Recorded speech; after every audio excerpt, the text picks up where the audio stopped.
मैं अपने पिता गंधार नरेश और शंकर भगवान को साक्षी मानकर राजकुमार धृतराष्ट्र को अपना वर चुनती हूँ।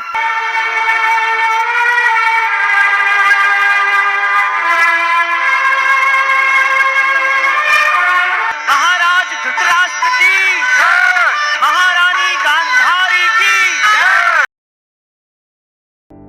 पिछले वीडियो में हमने बात किया था कि राजा पांडु पूरे दुनिया पर विजय प्राप्त करने के बाद हस्तिनापुर वापस लौट गए। अब आगे भीष्म जी ने कहा, बेटा विदुर, हमारा यह कुल अनेक सद्गुणों से संपन्न होकर इस जगत में विख्यात हो रहा है। यह अन्य भूपालों को जीतकर इस भूमंडल के साम्राज्य का अधिकारी हुआ है।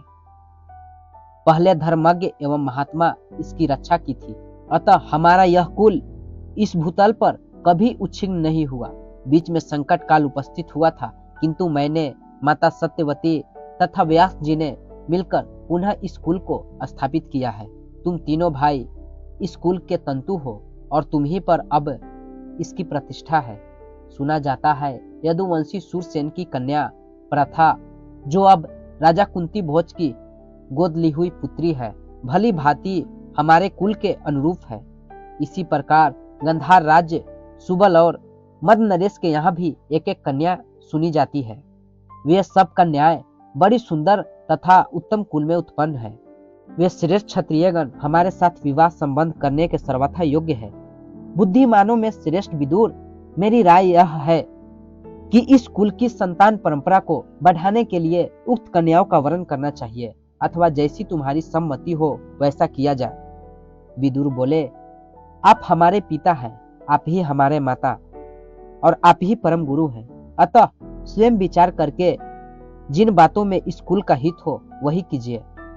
इसके बाद भीष्म जी ने ब्राह्मणों से गंधार राज की पुत्री गंधारी के विषय में सुना कि वह भग देवता के नेत्रों का नाश करने वाले वरदायक भगवान शंकर की आराधना करके अपने लिए 100 पुत्र होने का वरदान प्राप्त कर चुकी है। तब भीष्म जी ने गंधार राज के पास अपना दूत भेजा। धृतराष्ट्र अंधे हैं, इस बात को लेकर गंधार राज के मन में बड़ा विचार हुआ, परंतु उनके कुल प्रसिद्धि, आचार आदि विषय में बुद्धि पूर्वक विचार करके उसने गंधारी का धृतराष्ट्र के लिए वाग्दान कर दिया। गंधारी ने जब सुना कि धृतराष्ट्र अंधे हैं और माता पिता मेरा विवाह उन्हीं के साथ करना चाहते हैं, तब उन्होंने रेशमी वस्त्र से अपनी आंखों को बांध ली। गंधारी बड़ी पतिव्रता थी। उन्होंने निश्चय कर लिया था कि मैं सदा पति के अनुकूल रहूंगी, उनके दोष नहीं देखूंगी।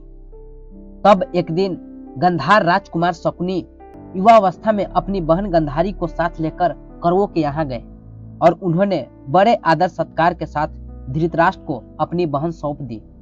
शकुनी ने अपनी बहन का विवाह करके यथा योग्य दहेज दिया।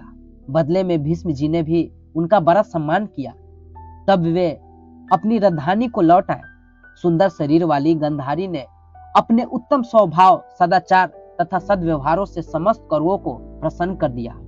इस प्रकार सुंदर बर्ताव से समस्त गुरुजनों की प्रसन्नता प्राप्त करके उत्तम व्रत का पालन करने वाली पतिपरायणा गंधारी ने कभी दूसरे पुरुषों का नाम तक नहीं लिया।